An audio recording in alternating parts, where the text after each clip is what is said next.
कहते हैं भाई किसान सबसे बड़ा भगवान। अरे किसान कब से भगवान हो गए? तो दुनिया के बनाए गए फॉर्मूले हैं, ये तो नारे हैं नारे। भगवान तो भगवान ही है। भगवान तो एक ही है भैया, जिसने सारी सृष्टि को रचा पैदा किया। बहुत सारे कहते हैं माता पिता भगवान है। अरे कह सकते हो, लेकिन वो माता पिता भगवान नहीं होते। वो माता पिता को भी तो किसी ने पैदा किया होगा। तुम्हारे माता पिता के भगवान, उनके माता पिता, उनके माता पिता के भगवान, उनके माता पिता। तो जो सबसे पहले माता पिता थे उसको भी तो किसी ने बनाया होगा। ये वो अपने आप ही बन गए थे मिट्टी से।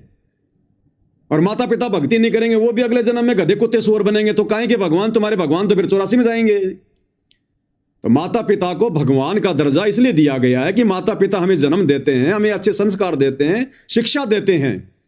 तो उनको भी मतलब भगवान की तरह आदर और सम्मान देना चाहिए। माता पिता के साथ में कभी लड़ाई झगड़ा नहीं करना चाहिए। उनकी बात की जो है कभी कोई वो अवहेलना नहीं करनी चाहिए। कभी अपने माता पिता की आत्मा नहीं दुखानी चाहिए। इस वजह से संतों ने माता पिता को भगवान की संज्ञा दी है। फिर दूसरा भगवान बताया गुरु को। गुरु हमें शिक्षा देता है, जीवन में हमारे को जीना सिखाता है, सांसारिक ज्ञान देता है, व्यवहारिक ज्ञान देता है, दुनियादारी का हमें शिक्षा लेकर जो है पता चलता है। इस आधार से गुरु को भगवान कह दिया। अब ऐसे तो दुनिया डॉक्टरों को भी भगवान ही कहती है कि डॉक्टर भगवान, डॉक्टर भगवान। तो कितने भगवान है भाई फिर दुनिया में? तो भगवान तो एक ही है, जिसने माँ बाप को भी बनाया, जिसने डॉक्टर को भी बनाया, जिसने उस किसान को भी बनाया, जिसने पूरी दुनिया को बनाया। और वह इतना आसान नहीं उस भगवान को समझना।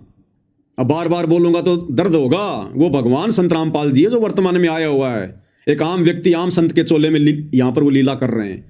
और ये समझा जाएगा उनके सत्संग सुन के। खाली मेरे बोलने से भी आपके हृदय में ये बात नहीं उतरेगी। मैं भी ऐसा ही था पहले। मैं कोई मूर्ख नहीं हूं, कोई अनपढ़ नहीं हूं, पढ़ा लिखा आदमी हूं, दुनियादारी खूब देखी है। मैं भी बाबाओं के चक्कर में नहीं आया करता था। लेकिन जब थोड़ा सा निष्पक्ष होकर सुनना शुरू किया कि सुन तो लोग क्या बोल रहे हैं, तब आंखें खुली कि कहां नरक में जी रहे हैं, कहां ये दुनियादारी में जी रहे हैं। अरे रहना तो दुनिया में पड़ेगा, काम धंधा भी करना पड़ेगा, परिवार में भी रहना पड़ेगा। लेकिन भक्ति तो पहला काम था। ये मनुष्य जन्म तो भक्ति के लिए मिला है।